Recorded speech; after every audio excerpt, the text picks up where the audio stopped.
Hiya, so I'm going to construct some lines on a minor 251 simply because people said it's always useful to hear me putting these things together, and the more playing I do the better.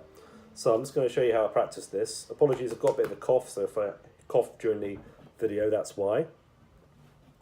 Okay, so first of all, destination chord in this is going to be a C minor sixth. But we're not going to be too worried about it, we're just going to use any of these notes, just one or two. I mean, we know what a tonic chord sounds like, right? We don't really necessarily have to play it all the time. Just a resolution point is enough. And we're going to come in from this this G 7 flat 9 chord, which happens to also relate to B diminished seventh. And we're using that B diminished seventh as a way of linking into the C minor chord, okay? Now the way we do this is we're just going to use four notes of the diminished. 1 and 2 and, or 3 and 4 and 1. Okay, we're going to resolve on 1. 3 and 4 and 1. That's another way. 3 and 4 and 1. 3 and 4 and 1. Okay, 3 and 4 and 1. 3 and 4 and 1. 3 and 4 and 1. 3 and 4 and 1. 3 and 4 and 3 and 4 and 1. 3 and 4 and 1. Okay, and so on, right? Now some variations we can run on this. Descending arpeggios, obviously.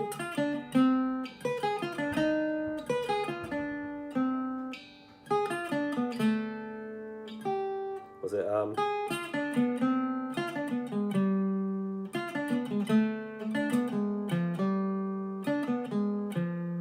Okay, now we can also incorporate lower neighbours in this, so this one I use all the time, which is a slightly longer one. You can use more enclosures like that. But I tend to like to keep the diminished side of it a little bit short, just because too much diminished and you start to sound like either Gypsy Jazz or Yngwie Malmsteen or something. So, you know, it's good things to practice. Another thing is like you can use pivots. So this is quite nice. If I go... And a pivot is when you take an arpeggio, you put one of the notes up an octave, so the first note.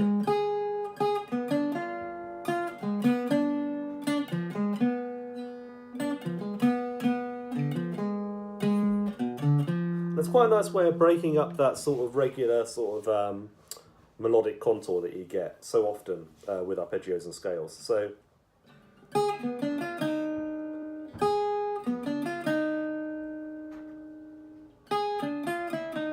Passing tone.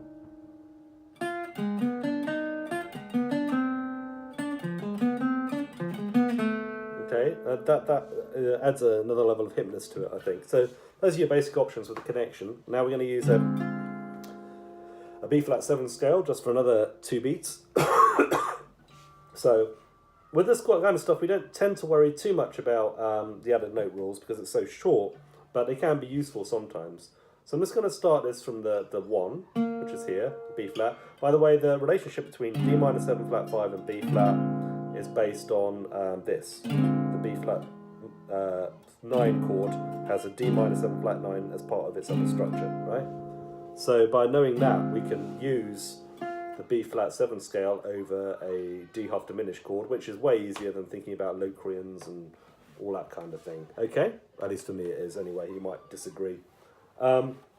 So using that, I'm going to start with a 1 here. And actually with the 1, let's add in the other note. So 1 and 2 and 3 and 4 and 1. And that kind of makes it a bit better because it lines up for that diminished note. If we didn't use it, we'd have problems. So we'd have to put in another chromatic there. Yeah, try it for yourself, you see what I mean. Now with the 2 it's the same thing. 3.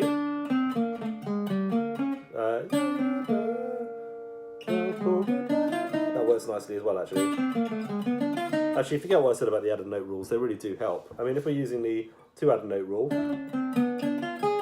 and 2 and 3 and 4 and 1, it's a little bit more awkward. So let's go to the 4. I like it like that. Get a little bit of an enclosure there, and we can change it to resolve to that note by using a passing tone.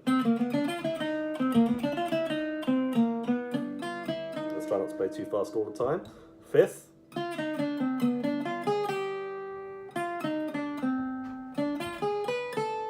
There's variations as well. Sixth. 1 and 2 and 3 and 4 and 1 and... Oh, hang on. 1 and 2 and... Okay, that comes a bit tricky. So it's good to add a passing tone in there. Seventh.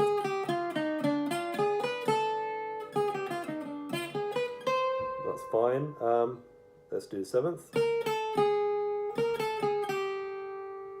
Yeah. 1 and 2 and 3. And let's do a pivot. Just to get us out of trouble. You can use pivots and scales as well. So for instance, if I go start kind of low and then go, oh, I'm a bit low. I can do that. So I'm jumping from the 7th up to the 6th and the next octave. So there's a few options there already. We can also use arpeggios from the B7 scale. For 4-note chords, as Barry Harris calls them, I prefer the ones from the chord tones, but you can use any of the ones in the scale.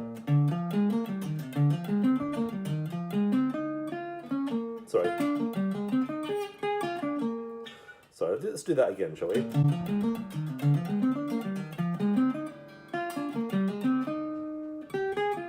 I got that right in the last take, I promise you, okay?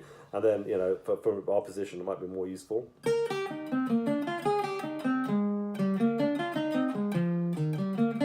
So, oh, there's E flat, that's quite nice. Let's do that. 1 and 2 and 3. But I think it's easier to do it from the ones from the chord tones, so let's start with B flat 7. Actually, yeah, that's a bad example because we end up on that note. So if I go down, that works better. Okay, yeah, you've got to use a little bit of, you know, you have to work through these things sometimes. It doesn't always work first time. So, excuse me, if I start on the 7th,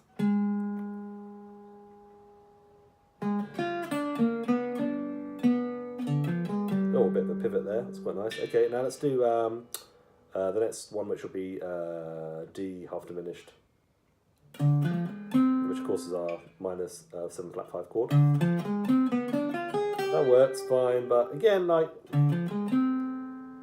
the more kind of common tones the diminished and that chord, that one have together, the more common tones the D minus 7 flat 5 and the B diminished 7th have, or whatever chord it is that you're using, the harder it is to use. So this has got like one good one. Oh, sorry. Or that's nice, isn't it? This is how I practice, you know. I'm not able to play everything first time, as you can see, but I'm practicing it to get it down, and then moving on to the next variation. Okay, F minor 7, that's quite good. Lower neighbour there. That's quite nice. Let's do another.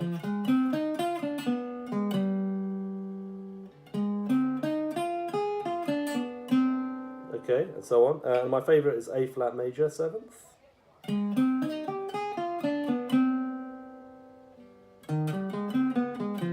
Because that's got lots of notes which aren't in common with the diminished.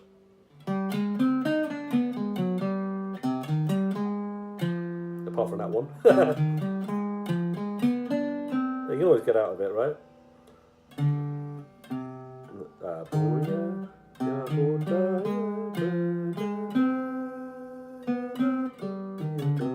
Okay, and you've got triads as well. F minor is the big one, the important minor.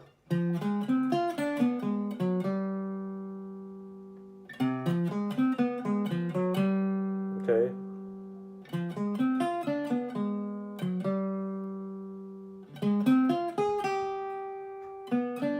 Oh, that's nice. Yeah, it's good to have leaps and things in your lines. Okay, we can make longer, by pivoting is a good way to get that. You can make longer connected 1, 2, 3, 4, 1, 2, 3, 4, 1, like connected minor 2/5 lines that where each chord lasts a bar by adding more B flat 7 stuff.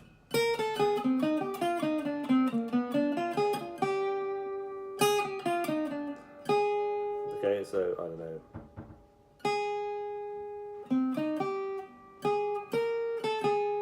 about.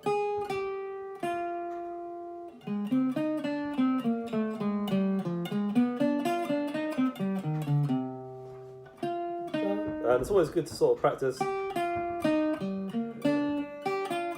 like going down the scale. So we had this one.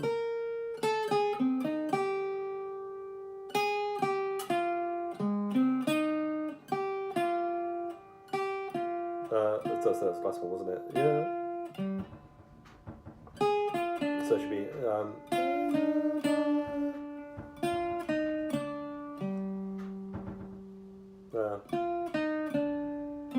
So let's down the scale. I'm not very good at that. Yeah. Yeah. Okay, that's really nice.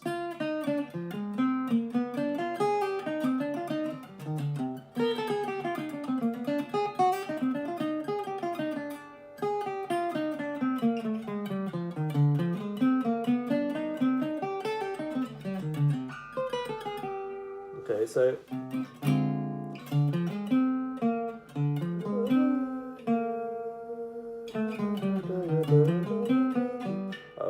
oh yeah, there's a popular bebop phrase which starts on the offbeat and it goes up a triplet arpeggio.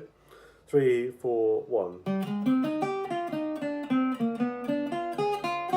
That kind of thing, right? So I'm putting the diminished slightly earlier there. Anyway, I've probably gone way over what I needed to cover in that, but hopefully you can get an idea of how I practice my improvisational language. I'm just going to do a long scale going into a diminished, so you can see how that works. So we're going to start on a 1. 1 and 2 and 3 and 4 and 1 and 2 and 3 and 4 and 1. Let's do it from me. Here. 1 and 2 and 3 and 4 and 1 and 2 and 3 and 4 and 3 and 4 and 1. So let's try that again. Okay, let's do it from the 5th.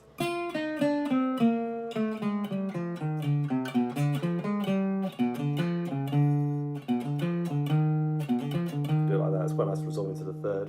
And so on, right? Anyway, have fun with that. Thanks for watching, and I'm now going to go and have a massive coughing fit because I can feel it coming up in my throat. Thanks for watching.